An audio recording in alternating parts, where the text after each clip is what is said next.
This motion picture is unusual because the incredibly tiny hummingbird, although unafraid of ladders, lights, and cameras, is difficult to photograph. Its movements are often swift and sudden.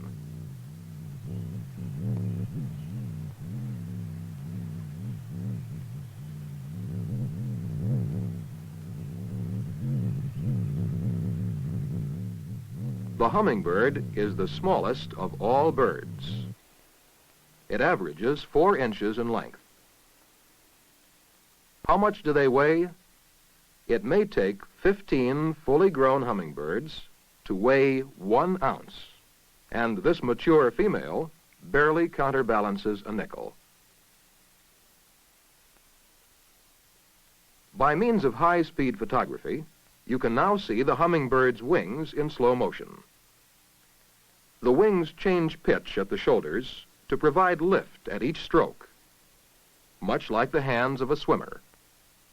This unique figure-8 movement enables the hummingbird to remain suspended or to fly backward as well as forward.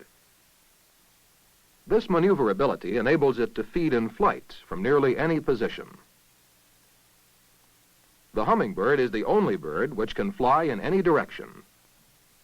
Although its wings appear to be moving slowly, they are beating more than 60 times each second.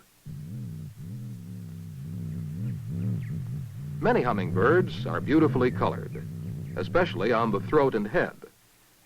Colors are always more brilliant in the male bird. This color is caused by iridescence. The feathers contain no color pigment. They're not pigmented like this fruit, but reflect colored light, like a prism or the facets of a jewel.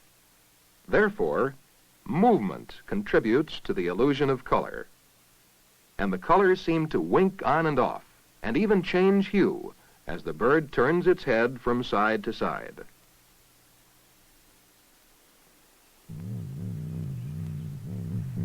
Its tongue is long and sticky and perfectly adapted for extracting pollen and nectar and tiny insects from flowers. A hummingbird feeds as often as 50 times a day and investigates everything in its search for food.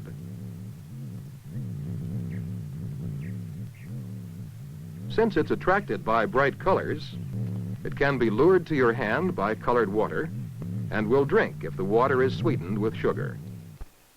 Why does a small bird eat so much?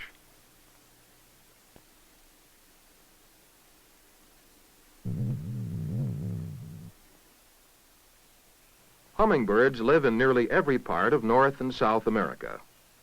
This is a female Calyptiana from the Pacific coast of California. It is more often called Anna's hummingbird. And this is the male Calyptiana, one of the few hummingbirds which sing. He courts the female like this.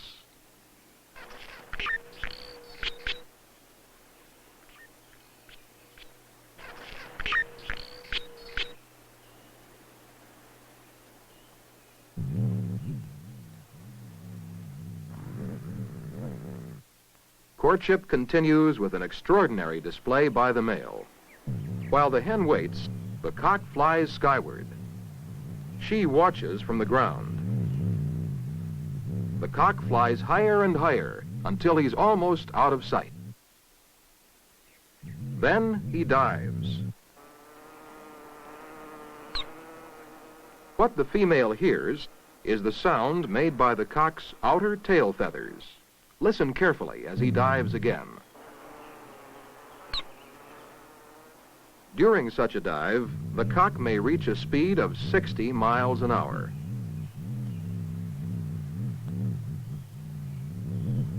On his return to the ground, the cock pursues the female until she accepts him as her mate.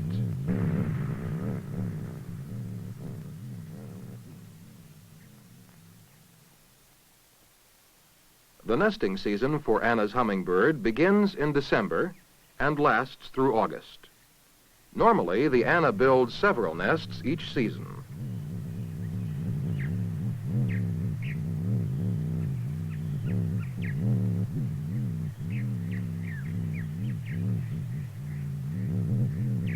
In a single day, she makes more than 150 trips for nest building material.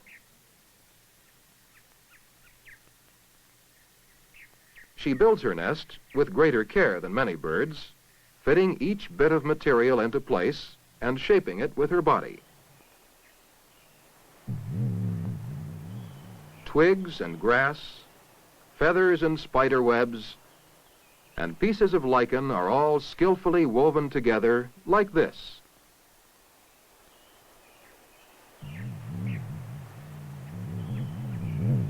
Then she lines the nest with the softest material she can find.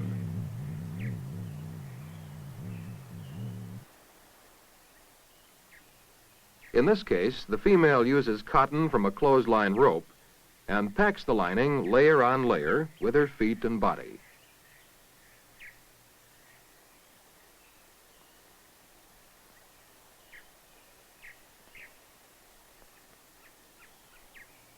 The task of fitting and lining requires hours of patient effort before she is finished.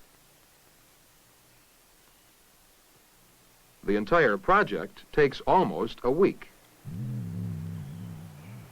The result is a soft, warm nest about the size of a walnut shell,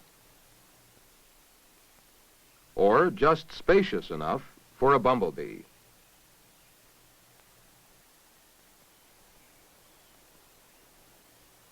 The hen has now been nesting a week. On the 7th day, she leaves the nest and the first egg. For most of the day, she guards the egg.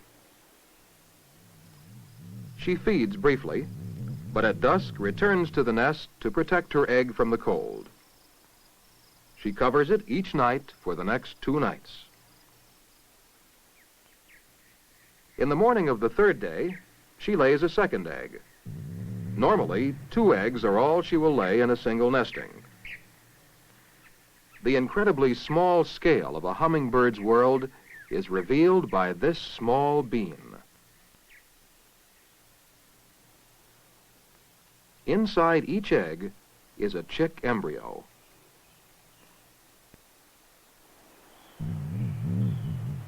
With a normal appetite for about 50 meals a day, the female's incessant need for food forces her to leave the eggs exposed frequently, but only for short periods of time. She feeds during the daylight hours, when the eggs will maintain a safe temperature. Each time she returns to the nest, she brings new material for repair. Instinctively, she keeps the nest strong and warm. For a bird so small, a storm means danger. A cold, beating rain is a hazard which could destroy her eggs.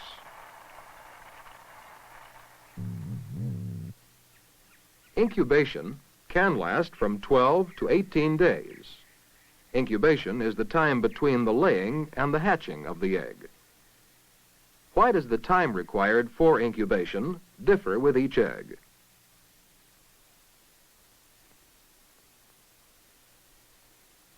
Her first egg is ready to hatch on the 15th day. And the first chick hatches while she hovers over the nest.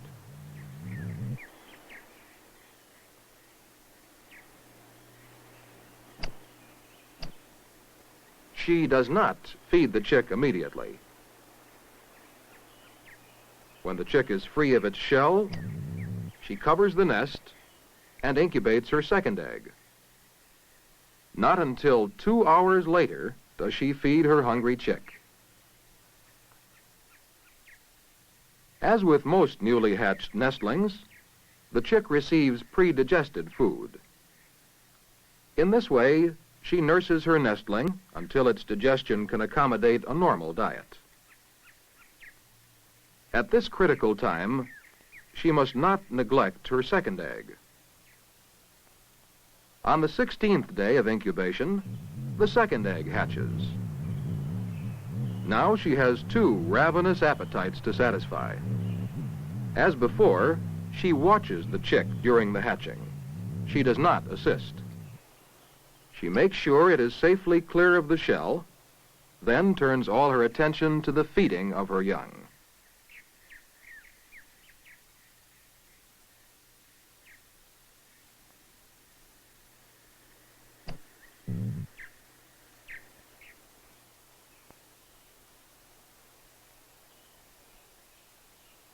Now that her chicks are hatched, she has neither time nor energy for careful housekeeping, so she clears the nest of shells with her wings.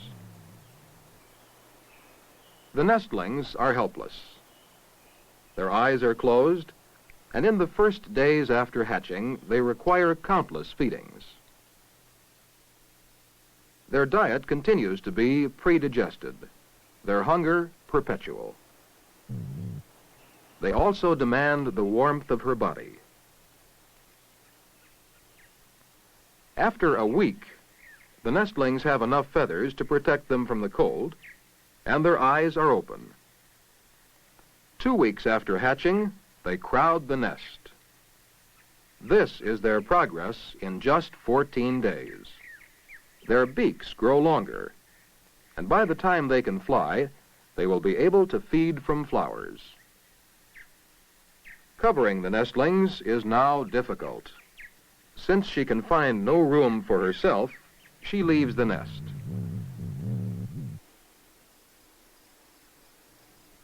For the first time since hatching, the chicks are alone in the nest at night, while the hen takes an undisturbed rest, her feathers fluffed against the cold.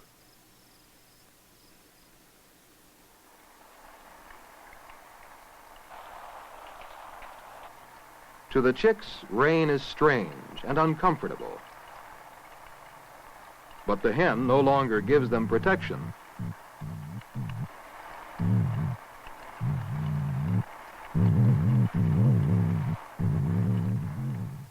"17 days after hatching, the chick's back is covered with iridescent feathers.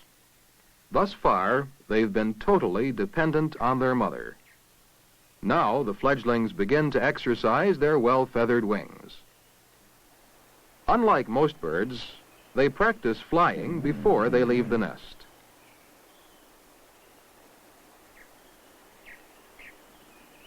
The mother waits.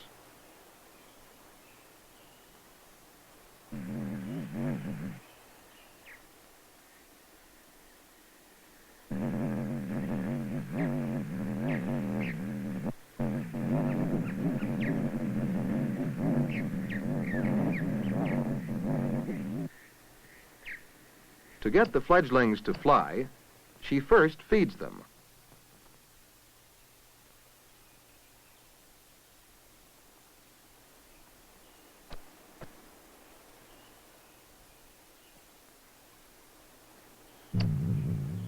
Then she leaves them while they're still hungry.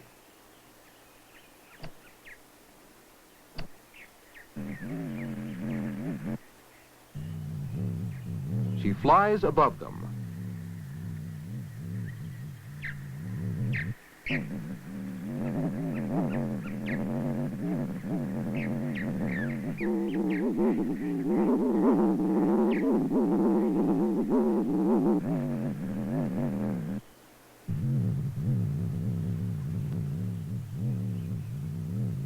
She uses food to tempt the chick higher.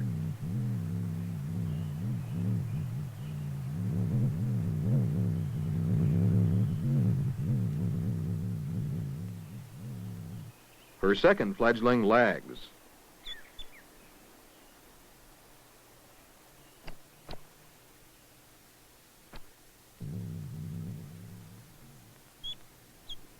But hunger is a strong incentive, and the need for food is continuous.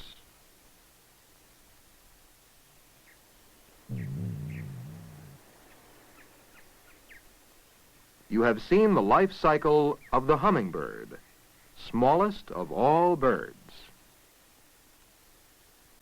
Next spring, when the chicks are old enough to mate, the life story will begin again.